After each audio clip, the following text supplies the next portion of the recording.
13 pages of faces. So welcome everybody. My name is Karen de Toy. I'm from South Africa. I'm a meta coach and a Neuro-Semantic trainer. And it is my privilege to welcome each and everyone here today, and a very special welcome to our newlywed couple, Michael and Geraldine. So just a round of applause for them. Oh, and Lisa's home. Congratulations.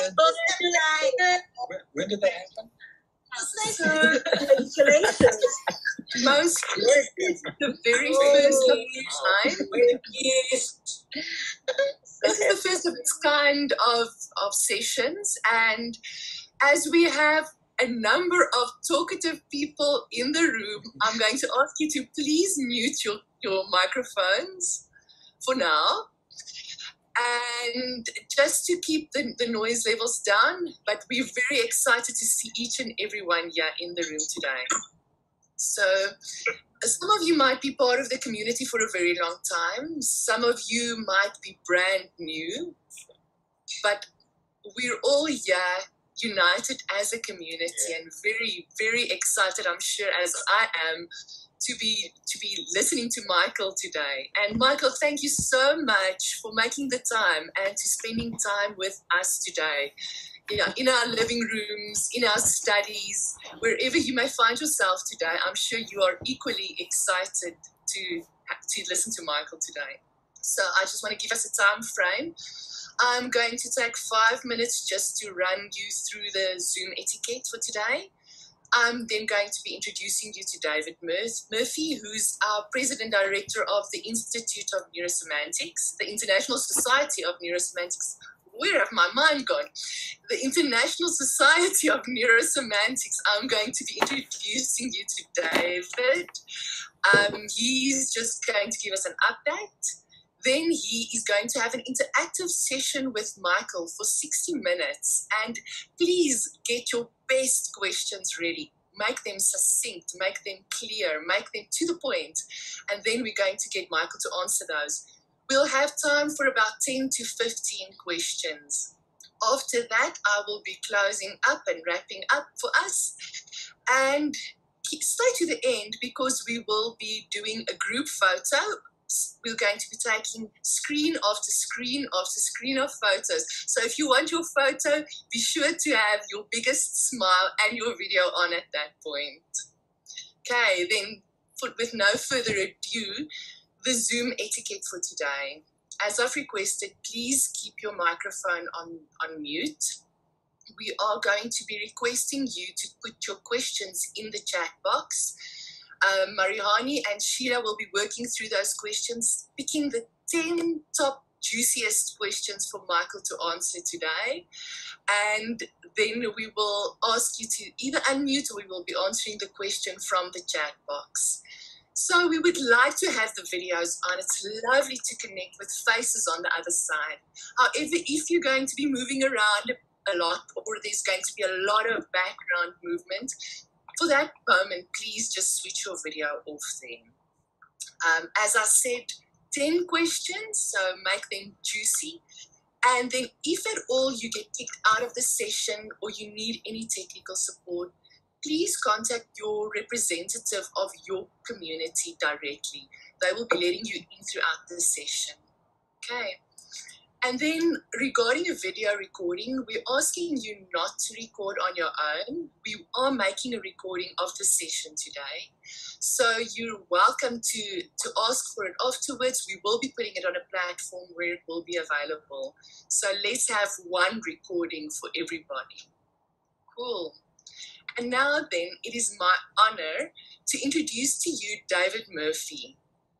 David is the President Director of the International Society of Neuro-Semantics. I had the privilege of meeting David at NSTT in Colorado in 2018. And besides the fact that he's a master trainer, he's a wonderful coach, a devoted husband, a beautiful father, and such a humble human being that truly lives the principle of apply to self. really honored to introduce you to him today, and also to be able to say that he is the leader of our international team. And yes, David, I'm learning so much in terms of inclusivity and leadership from you. So David, without further ado, please give us a feedback on the International Society of Neuro-Semantics. Oh my God, what an introduction. Thank you very much, Karen. Thank you. Well, it's a pleasure for me. It's really, really a pleasure to see how many people we are connected this morning. Well, this morning in this side of the world, of course, and I'm feeling really proud of our community. So thank you for being here. Thank you for making the. I just want to give you a little bit of the overview of what have been happening in the community, in our community. So I will start with the general numbers that perhaps many of you don't know. 3,600 meta coaches all around the world. More than that, of course, but that's like the rounded number. So in general terms, we are a community with 60,000 people trained in APG. We don't know exactly how many people trained in NLP, Master Pract. So for sure, we are near the 100 people in this community. That means it's a very solid community, and something that I like to say and to add, because many people have asking me, David, why is this community not as big as another communities like, I don't know, ICF or any other communities? And my answer is that we are not that big because we are very exclusive, and exclusive means that we want people with high quality. So we don't want to admit everybody or any kind of people. We want high quality people, and I think in this room, in this meeting, we have very high quality people. So that's the main reason we are not as big as we could be. And closing those numbers, we have presence in more than 70 countries all around the world. So I think we should feel proud of this community because it's growing. It has very profound roots, and we are connected as we are demonstrating in this meeting. So that's part of the numbers. Going to another place, I want to share with you some of the things that we have been discussing in the leadership team. Lastly, the first thing that I want to tell you, this was announced by Michael, but anyway, it's just to keep everybody on the track, is that NSCT in Egypt, that it was in this year, it was planned to do it in this year, it's moved to 2021, so next year, and we're gonna keep them all more or less the same dates. The same happens with the next NSCT, that it was going to be in Mexico in 2021. Now it's going to be in 2022, and we are proud to be hosts in Mexico for NSCT. Something else that with this pandemia thing and all the things that are around this issue. We discussed in the leadership team about the possibility to run online trainings. So we have approved already some of the online trainings, and we are at this point discussing the possibility to also certify some of the trainings with some, of course, rules, criteria, and a team that is led by Mohammed and myself. We are looking like very precisely what kind of things can we do online, what kind of things we cannot do online. So we need to set all those details, and we will let you know soon, very soon, and that will be announced in the community with e-groups emails. So I think that's basically what I want to share with you, and thank you very much for giving this time to give you an overview of the community. So what if we move to the conversation? What do you think? Is it a good time? I think it is. So I'll be, just to set a few frames, Karen already set several very important frames. I will be asking some questions to Michael. It's going to be a conversation. Of the format is going to be a conversation, more or less like an interview, but more like a conversation. And for your questions, please type them in the chat. And Mariani and Sheila, they will be collecting like those questions that they are succinct, clear, straight to the point, and they will be sending me those questions. And of course, I'm going to be the voice to ask those questions. So feel free to ask anything you want to know from Michael, and let's go. So Michael, it's an honor to be with you once again in a very different format. I have been co-training with you several times in the States, not here on the stage, not in this platform, but this is what we have right now, and I think it's a great tool, and we need to take advantage of it.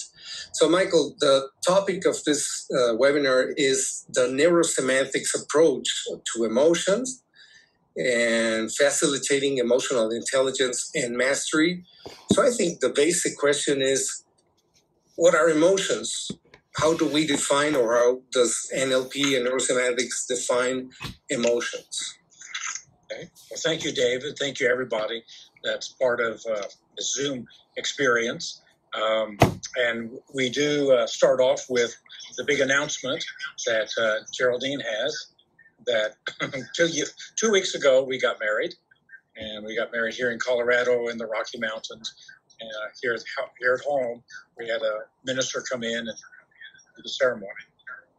So now she can't leave. Now she's tight. Now she's here. So emotions. We start with the NLP definition of emotion as the kinesthetics.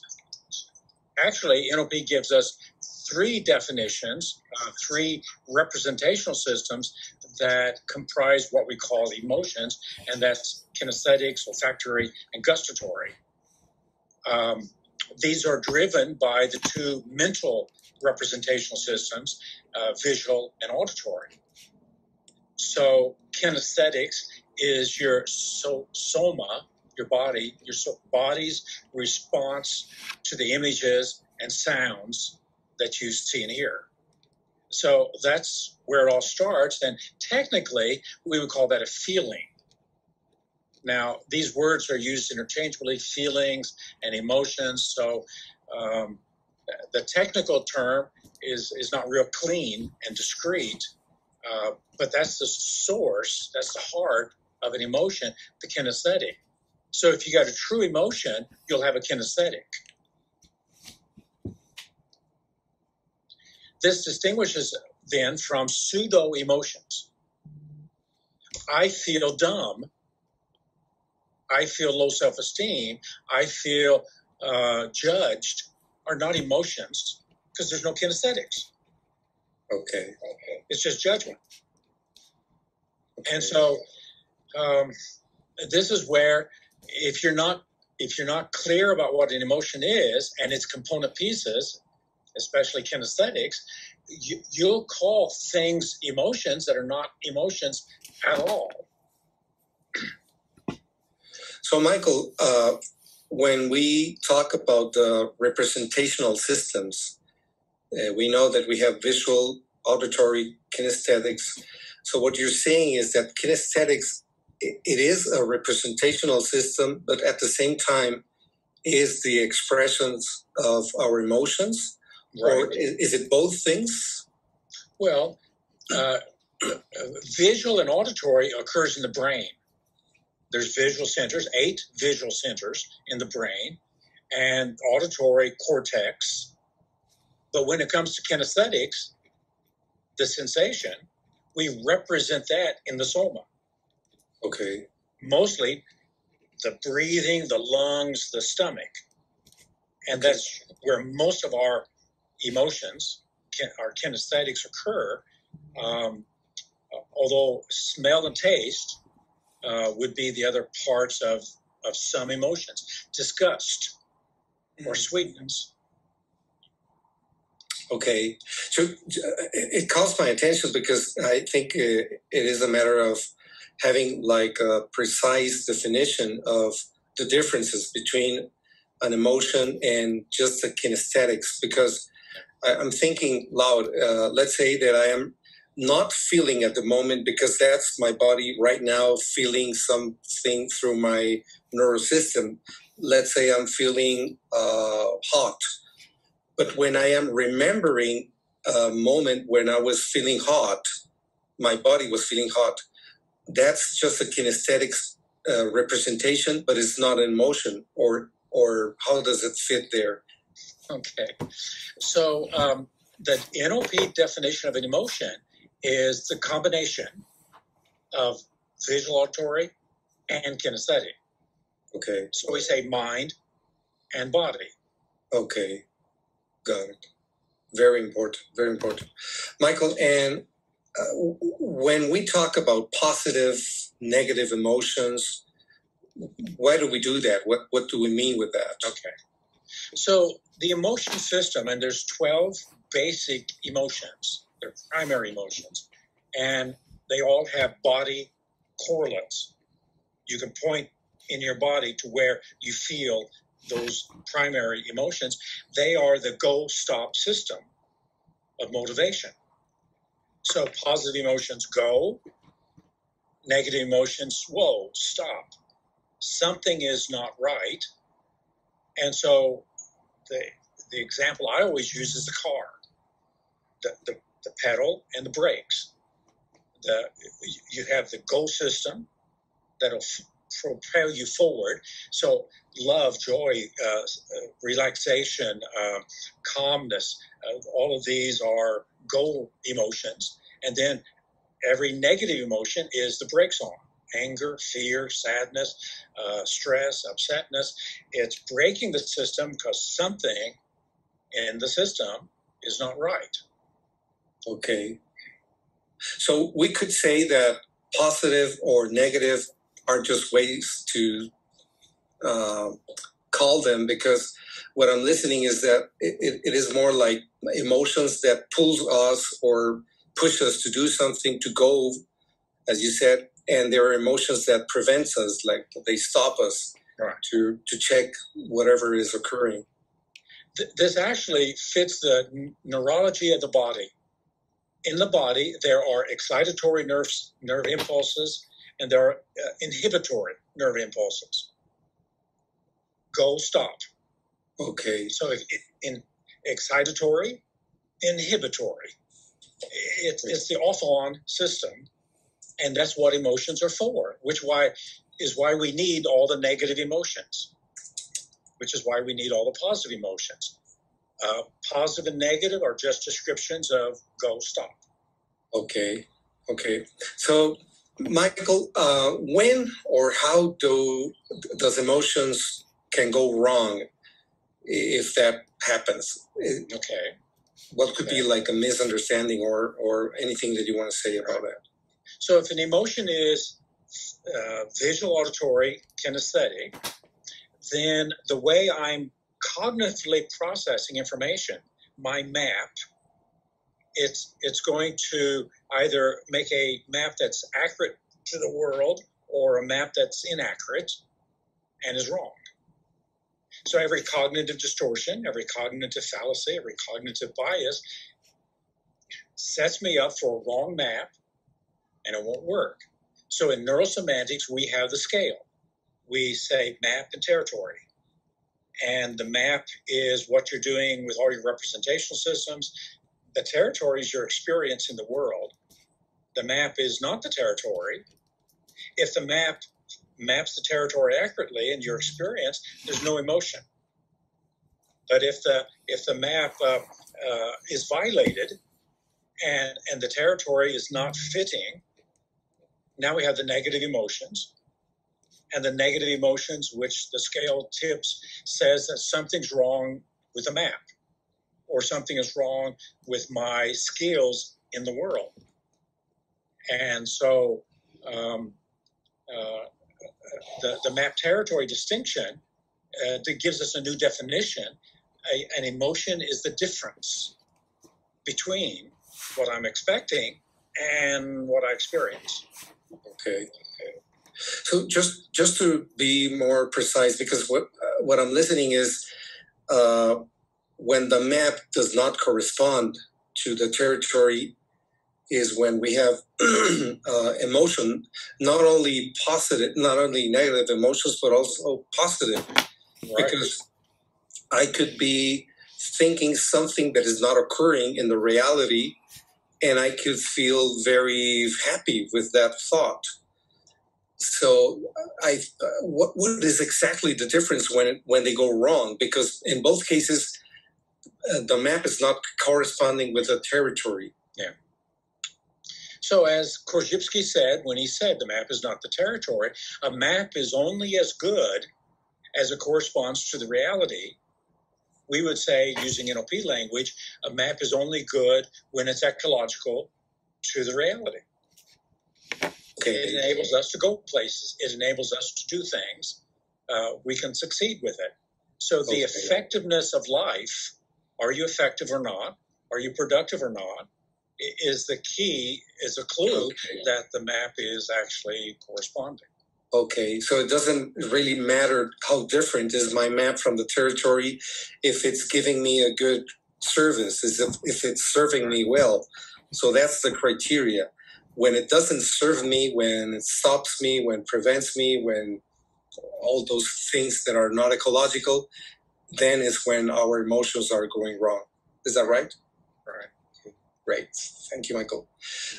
So, Michael, now that we know the definition of emotions from NLP approach, Neuro-Semantics, and also what you said about Korzybski, how should we understand emotional intelligence or mastery? What are we talking about when we say that? Well, we're basically saying, let's use our emotions intelligently. So the first thing is, an emotion is just an emotion. It is not a divine command. No emotion tells you what to do. So it's the map that gives us that cognitive instruction. The emotion is just the somatic experience that gives us plenty of energy, emotion, the energy to do something. But an emotion can be wrong. If my map is wrong, my emotion will be wrong. So this is the difference between feeling and doing. An emotion is felt, but it does not prescribe doing. Doing now becomes a choice, cognation. It's what you choose to do with that energy, with that emotion. Okay. So I guess that when we develop intelligence, emotional intelligence, that means that we are able to choose what emotions are serving me well and welcome them, what emotions are not serving me well and they're just stopping me and they do not correspond to reality. Anything else? Yeah, so we start with emotional awareness. What are you feeling? What are you aware of? And with that awareness, what am I thinking? What am I seeing and hearing that's leading to that emotion? And if the emotion is more body-oriented, what have I been drinking? What have I been eating? What have I been exercising or not, or sleeping or not? That's great. So it starts with awareness, aware of the emotion. Then the embracing of the emotion, the accepting, it's just an emotion. It's not a command. It doesn't make me good or bad. It's just an emotion. I can feel whatever because it's just an emotion. Then embracing it, then checking out the environment, the ecology. In my ecology, my family, my health, my friends, my career, would it be good to act on this emotion? If it would be good, what would be the best action to take? And so this begins the process of emotional intelligence, how to intelligently use the emotion once the emotion has occurred. Of course, once we get started, now we can start planning. What emotions do I want to feel? So I can set up my environment. I can set up the way I eat and sleep. I can set up the way I think. I can set up the way I do critical thinking, get rid of cognitive distortions, so that I can plan a more healthy, robust, vital, joyful, loving, emotional life. I can access the states, emotional states that I want. So that's part of emotional intelligence. Wow, that's a lot. So, Michael, in different words, something that I have been hearing from you is, and please let me know if I'm wrong, is that we can develop the skills to anticipate our emotions. Because I have been reading from emotional intelligence and also having some conversations, and I think many people understands emotional intelligence as I am feeling this emotion, I am having this emotion, so now how can I take advantage of it so I can use my emotion? So if I'm afraid, I can use my fear. If I am angry, I can use my angriness. But in somehow that means that we are not leading our emotions, we are just using them. So my question is, can we really anticipate what emotions to feel, to have in different circumstances? Okay, yeah, there's several answers involved in all of that. Let me back up to positive negative again, to go and stop. The positive emotions you can live in. You can live in joy and love and relaxation and compassion and passion. You can live in those. It won't do any damage. You can't live in a negative emotion. Like the brakes, it's designed to be used and released, used and released. You can't live in anger. You can't live in fear. You can't live in stress. It will do damage to the body, to the soma. It'll do damage to the brain, to the mind. We can't live in negative emotions. So part of emotional intelligence, use the negatives in a temporary way. Access them, learn from them, release them. This is where the releasing pattern we do in trainers training and in meta coaching is such an important pattern, to let it go. Yeah.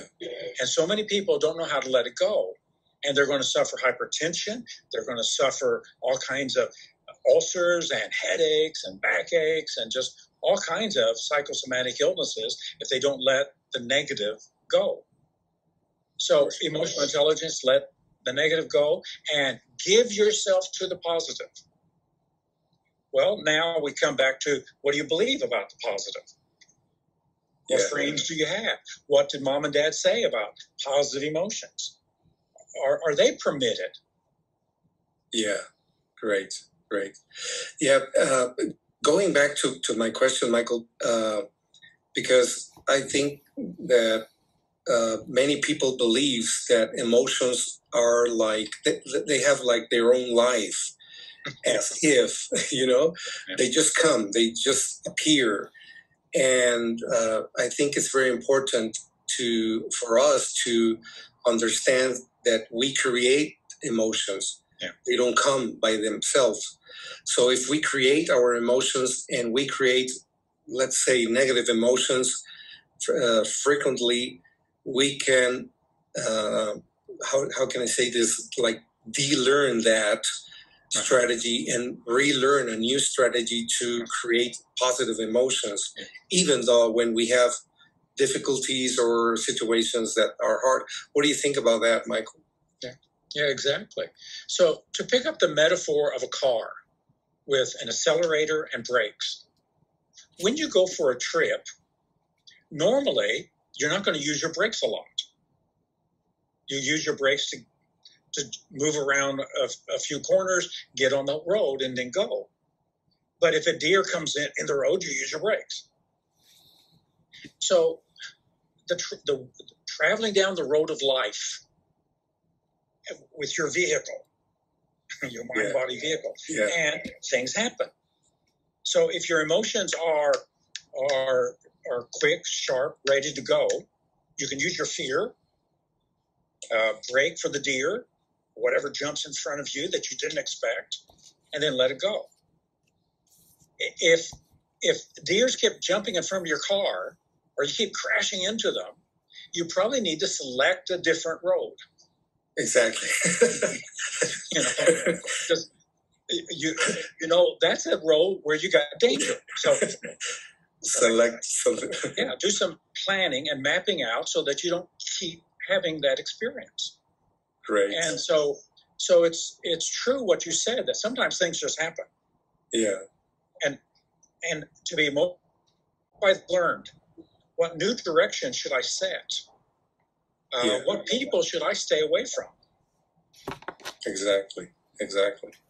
Yeah, I think also with the metaphor of the brakes and the accelerator, I was thinking that many times there's no deer jumping, but I think it's going to jump. Yeah. So then is the point where emotional intelligence means to ask myself questions as, is this fear corresponding to reality, or is just my imagination, it's just my map? Exactly. And knowing how to let it go at that point. Yeah.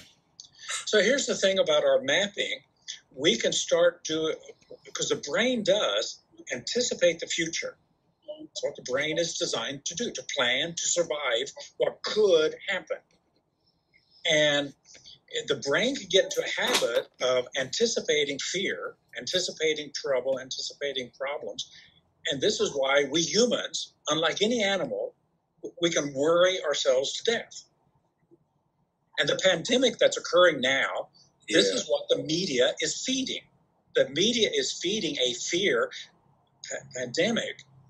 The solution is to think probability.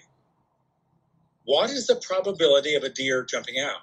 What's the probability of me getting coronavirus? Yeah. Well, the probability is pretty low, and there's all kinds of things we can do to prevent it. And if we get it, the likelihood of death for anybody under 65 is something like 0.2 out of 1,000, out of a million. Yeah. I mean, the probability is so low, it's just about the same as the flu. Exactly. Yeah. So if a person is living in fear, they're creating it. Exactly.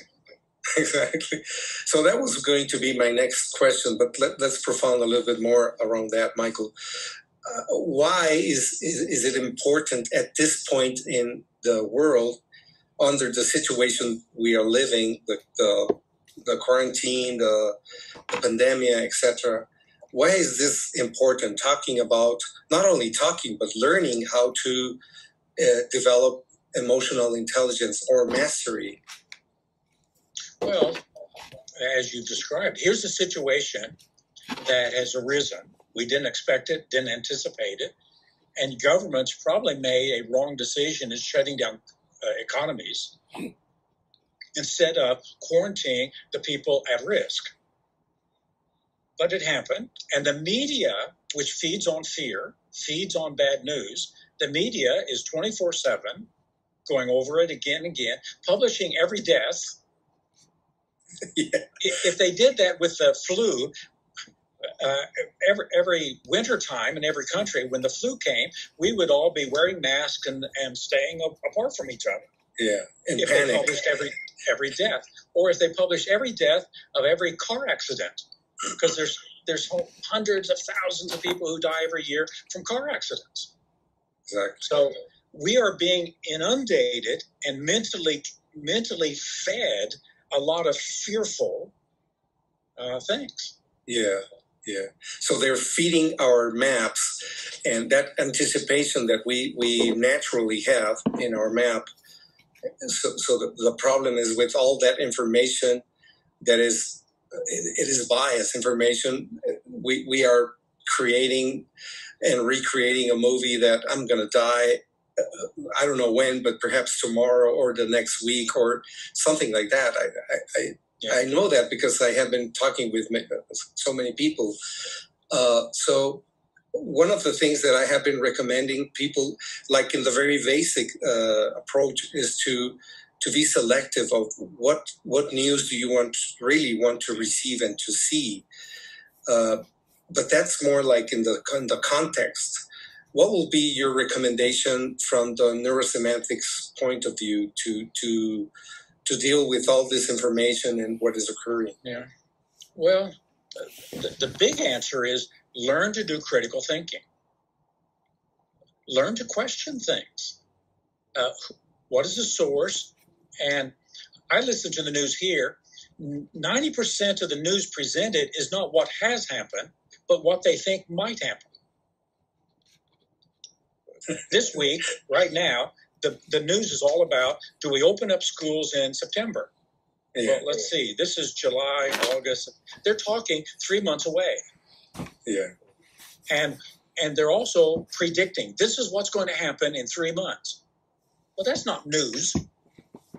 That's someone making a guess. And most of the time, it's not even an educated guess. So even distinguishing and being able to identify the quality of information, if it's actually facts or just opinions. So much of news is not news, it's opinions. And if you know the meta model, you can hear nominalizations and you can hear unspecified verbs being used that is that person's judgment about it, not the facts. But it seems that, I don't know, I'm going to say something that is a generalization, but it seems that when we are under the news, we forget about all the distinctions, language distinctions, everything else, and we just jump into the movie that they are creating. So perhaps that will be a good recommendation to remind yourself to keep out of the movie, to keep out of the content, and be more aware of the structure. Exactly. Yeah. That's a good recommendation. That's a good recommendation. Notice if you are experiencing their words as if inside, or if you can stay outside, because once you're inside, you can't do critical thinking. You have to stay outside and evaluate it before. Once you're inside the news, you cannot think critically. So you stop your critical thinking. You're gone, I guess. So stepping out again, it's a clue to start again asking yourself questions and see how accurate is the information, how useful it is, and all that kind of questions. Okay. And that brings me up to the next thing about emotional intelligence. With metastates, whatever emotion you're feeling, you can now bring another feeling to it and qualify that emotion with it. So let's say I have fear. I hope it's not desperate fear or end of the world catastrophic fear or stressful fear. Let's at least do calm fear. Let's do thoughtful fear. Let's do courageous fear. And so it's not merely the emotion you're having primary, but it's the thoughts in the back of your mind that sets the frames and qualifies or doesn't qualify the first emotion. So the tool of metastates gives us a very powerful way of enhancing our emotional states in a way that a person without that tool would not be able to. Wow. So I'm just taking notes, like creating a pathway. If we could give like recommendations to all the people is in this webinar. So one of the things would be to remember once and again to use your critical thinking, to use questions, to ask questions about the source, about where from this comes. Is it useful? Is it not useful? Is it really happening, or is just an opinion?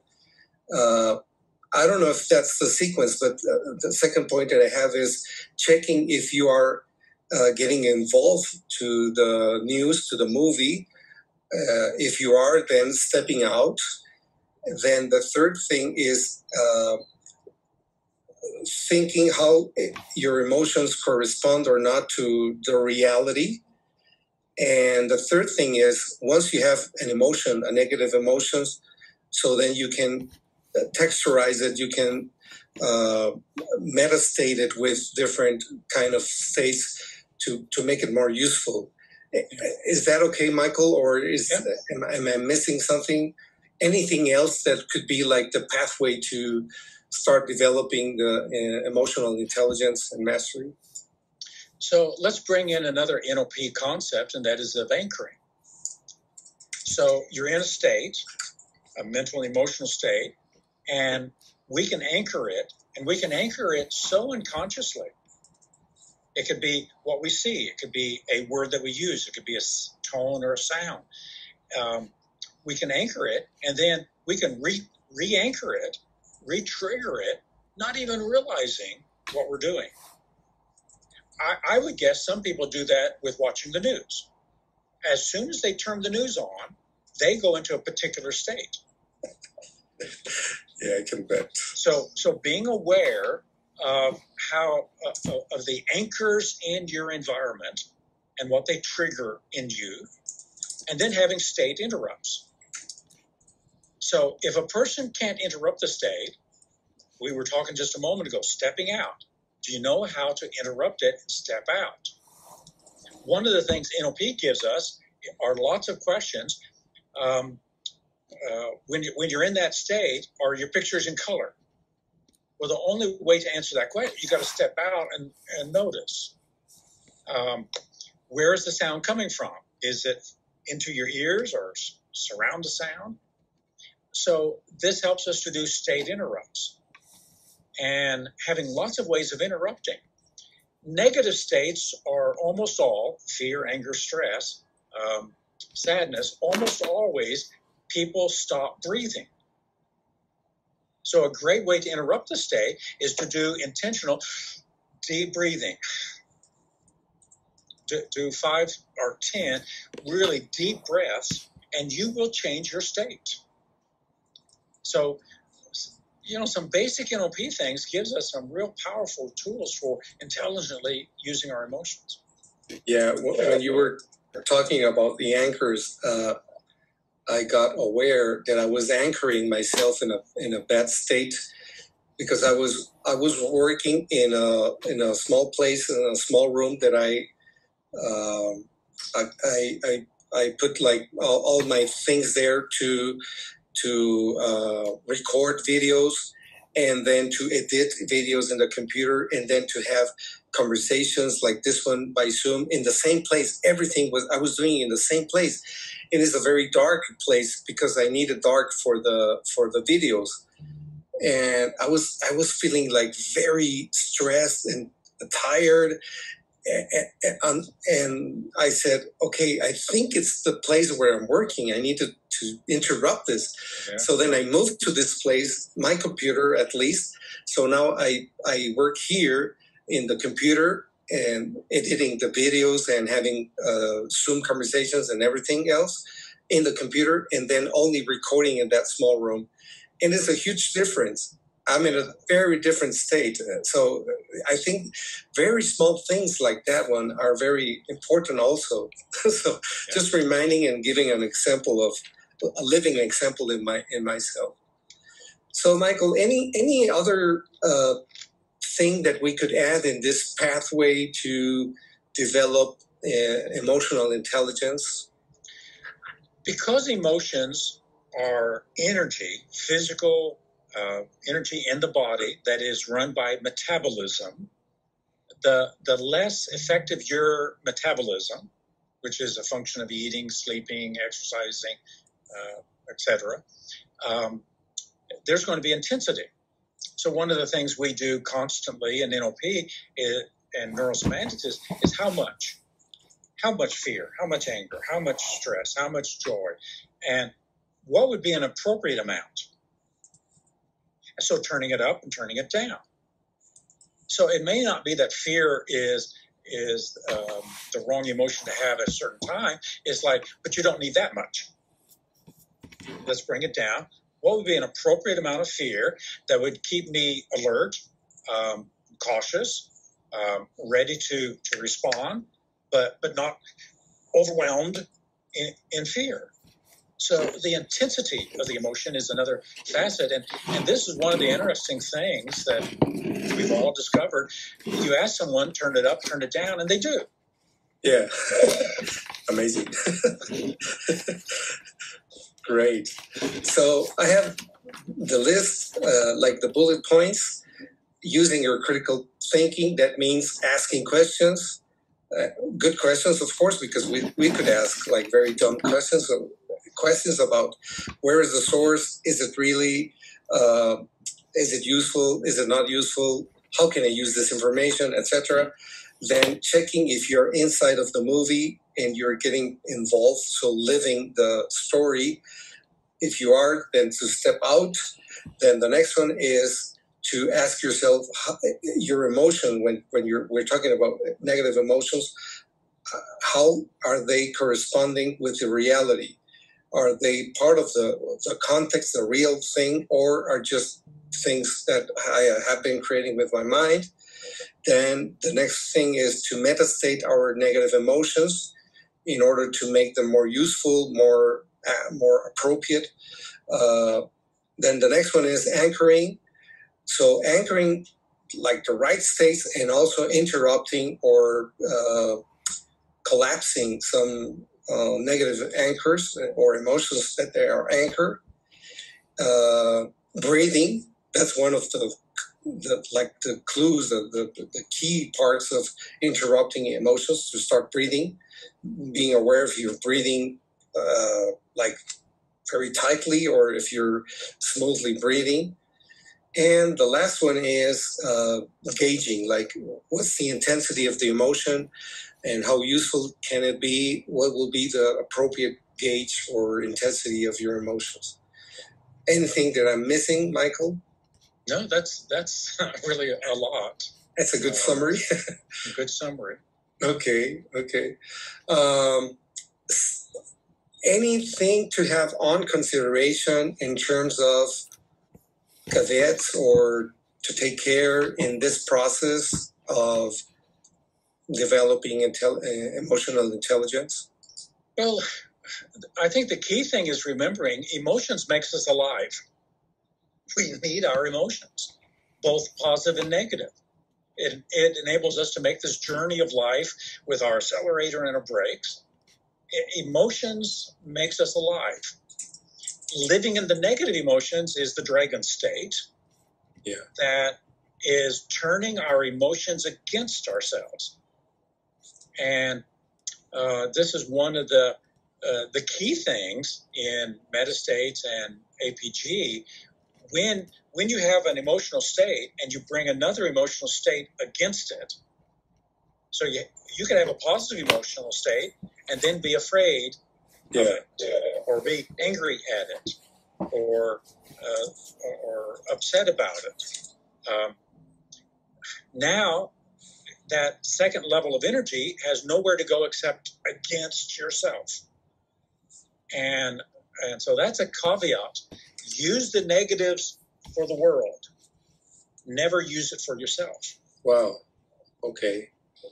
So when we have a negative emotion, to be very careful, to be very aware of not adding another negative emotion to that emotion, because it will always go against you. Yeah. So use your emotion, your negative emotions to the world, but never to yourself. That's a great quote. I will write that in my Facebook. When I do any kind of coaching and I hear a client do the meta comments, they say something and then they go, well, that was stupid. Yeah. Or why do I always do that to myself?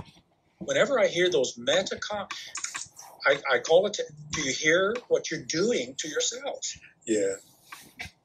Because most people do it and don't even know that they're bringing negative energy against themselves. That's been very, very good. Okay, Michael. So I think it's a good point to open for questions. Mariani, do we have any questions? Sheila, do we have any questions for Michael? David, I've sent it to you privately through chat. Oh, I have, I think, 4 or 5. Thank you very much. Let me check it. And David, I also has sent you, I think, 4 or 5 also. So you maybe have 10 now. Okay, that's good. I have 10 already. Just make sure the same question we both sent to you. Let me see if my map. Okay, let me start with this one. If my map is serving me, this is from Sonali. If my map is serving me well, but I act on it and do harm in this world territory, then how does that work? Well, it doesn't. It doesn't. So the feedback is change the map. Because if it's not working, it's not working, and you need a better map. We model people who have good maps because that's the best performance. That's the best practice. And when I get that best practice map, then I'll have the best practice performance. Okay. Okay, this is a question from a beer. I think it has a frame by implication, but for sure you will listen to it. Why do most humans tend to get affected more by negative emotions and tend to remember the more than the positive ones? Well, in terms of survival, in terms of the traveling through the journey of life, it's not the accelerator that's more powerful, it's the brake. Brake is much more powerful because you're in danger. And if you don't stop your system and look and check and make an adjustment, so the negative emotions are more intense. If you're not paying attention to the negatives, they'll get more intense. And if you don't pay attention to them, they'll start taking a toll on your body and trying to get your attention through headaches, ulcers, backaches, all kinds of somatic illnesses. So if we pay attention and let it go. So the other part is let it go. Because if you don't let it go and you're keeping it at some level, then it's going to set up a predisposition for the negative. And so the releasing pattern, the letting it go, is so important. And for both positive and negative emotions, there needs to be permission to experience the positive, to experience the negative, and permission to let it go. If you don't, the emotion turns into a mood, and the mood turns into an attitude. And now we've got a personality factor. The person is always in the negative mood, pessimistic mood, angry mood. Now it becomes a person. He's an angry person. And now we've got DSM-4 descriptions of that person as a hostile person. They have lived in a negative emotion, and the emotion has become their mood, their personality. So if a person is always predisposed to the negative, they really need to do some self-development to change that. And we've got all kinds of tools to change that. Great. We have another question. What about dealing with an emotion that is backed up by a fact?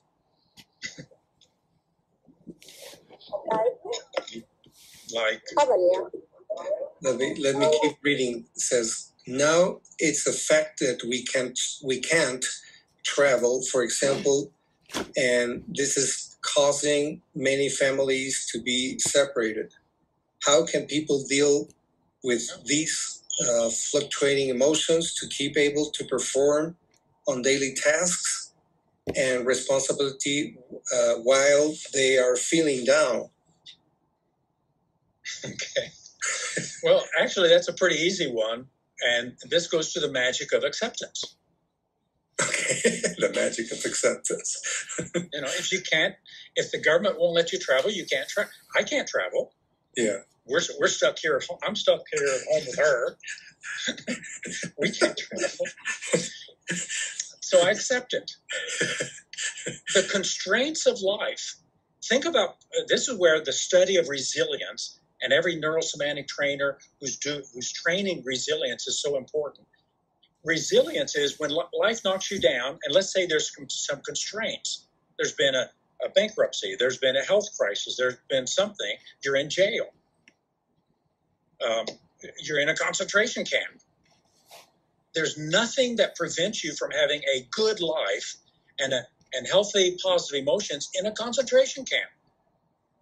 We've had hundreds of people demonstrate that. Yeah. So it's not the constraints of life; it's my unwillingness to accept the constraints of life. So here's critical thinking again. What are the facts?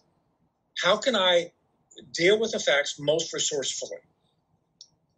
So that resourceful question of NLP, what resource do I need so that I can enjoy the life I have today? Great. Nobody has any guarantees. And so if you're feeling down, then you're choosing to let the externals determine the internals. The big thing we do in neurosemantics is it's inside out. It's inside out wealth, it's inside out persuasion, it's inside out communication. Get the inside right, and the outside will follow. Exactly. And I think it's in your example, you did accept that you cannot travel, you cannot go out like freely, and I don't know why, but I guess that you did not only accept, but you appreciate that fact because you got married. I'm just kidding. There was different reasons for that.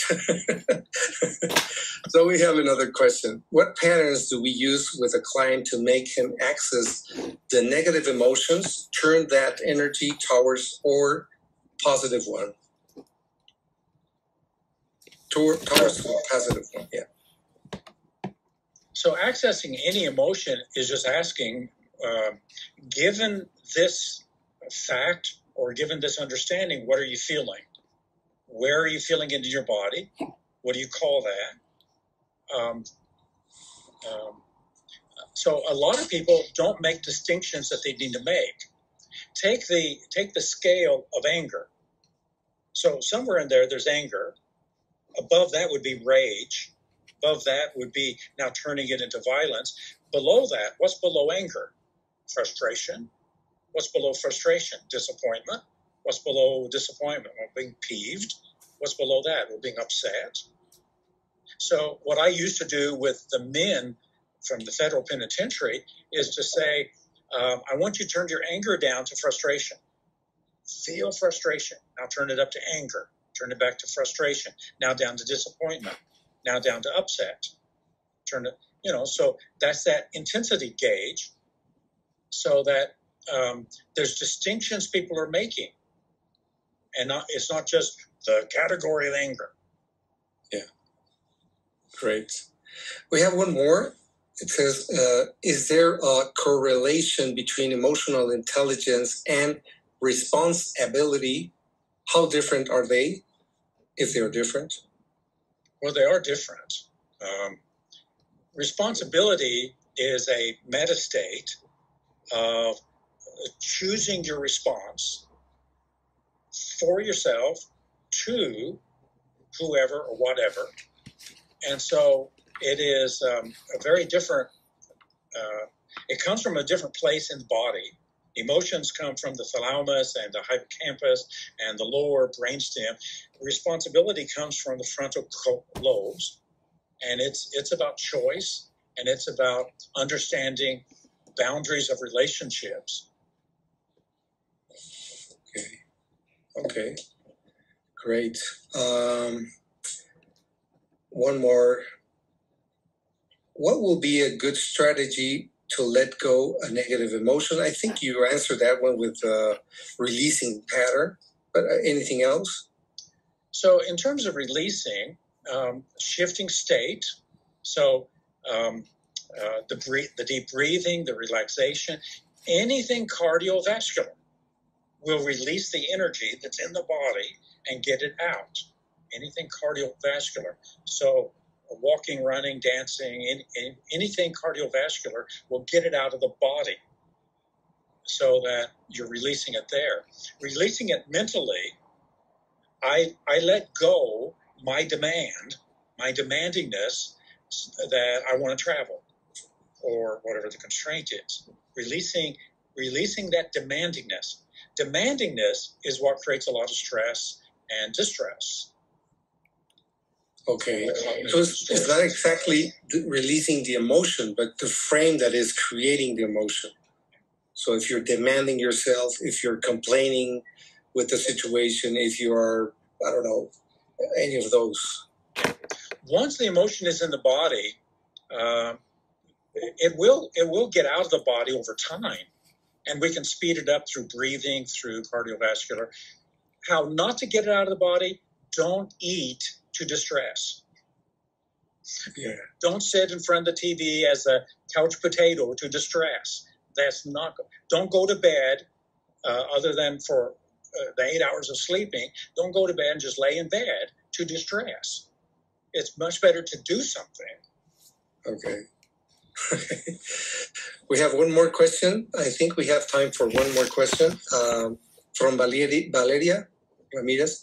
She says, is there a way to control how much of an emotion I need, a process I find very hard to control without too much thinking? So I'm not real clear on the question. The gauging, if a person will start gauging,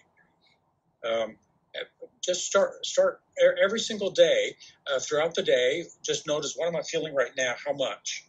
How little? Turn it up, turn it down. You'll develop the ability to turn it up and down. Ask someone to do that with you. Ask someone at the top of every hour, what are you feeling now? Turn it up, turn it down.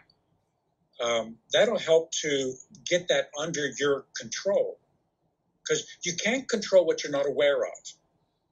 So awareness, then control. Okay. There's a cultural thing that sometimes we say we're thinking too much. Yeah. But usually that's not the problem. It's not that we're thinking too much, it's we're thinking too poorly. and we're thinking in destructive ways. If you're spinning around thinking about it, and then thinking about it, and then thinking about it, and then thinking about your thinking about it, that's poor thinking. Yeah. Yeah. So it's not thinking too much, it's just thinking too poorly. And now we need to learn how to think more effectively. Actually, that's what coaching is designed to do with a person, how to help them get out of those loops and go somewhere different by asking a question that takes them somewhere that they normally don't go. Which brings up the question about emotions are social. 80% of all the emotions we feel are social.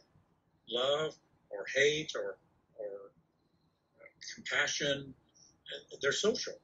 So the people in your life can help you with your emotions, and you can help them with their emotions, or the two people can amplify the worst in us.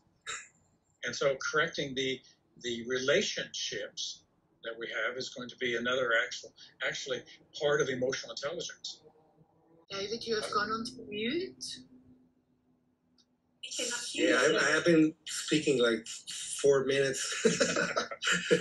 I said that I think we have time for one more question. Okay. And I have this one. It says, what guidelines would Michael give to us as meta coaches working with clients on maintaining positive mental health? Positive mental health. Well, Yeah, boy, there's a question. Because we have to identify what is this positive emotional health that we want. Yeah. And then our pathway, getting the resources to make that happen. This brings up a question in psychology that Abraham Maslow began working on. What is a psychologically healthy person? And when we have the answer to that, we've got someone who has a passion in life, who's involved and living in a purposeful, intentional way, someone caring and loving and being compassionate and forgiving and kind, someone who enjoys and thrills with the challenges of life, and we just go on and on. So how do we as coaches help someone there? Well, we actually begin with the well-formed outcome. What is your picture of being emotionally alive and vital, fully human, fully alive? And okay, what's the next resource you need to moving more fully to that place? And then all the stuff we do on self-actualization, comes in to be part of the answer to that question. Excellent. So thank you very much, Michael. I think it's time for our general picture. Anything else that you want to say to our community? We are 341 people connected at this moment. And any other thing that you want to say? Well, the pandemic has really interrupted all of us, all of our lives, all of our communities. Training is nearly stopped. Coaching is really now under a lot of constrictions with Zoom, with Skype, with phone calls. It's like 2020. The world has stopped. It'll start up again. It's slowly starting up again. And so we're all have experienced a setback. And resilience is what we all need.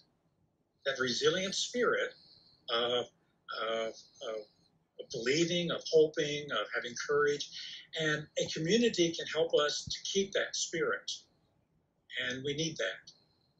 And so whatever you need to do to keep a more resilient spirit, the resilient question is the question of bounce. What would put bounce inside you? What would cause you to, if you get knocked down, you bounce back?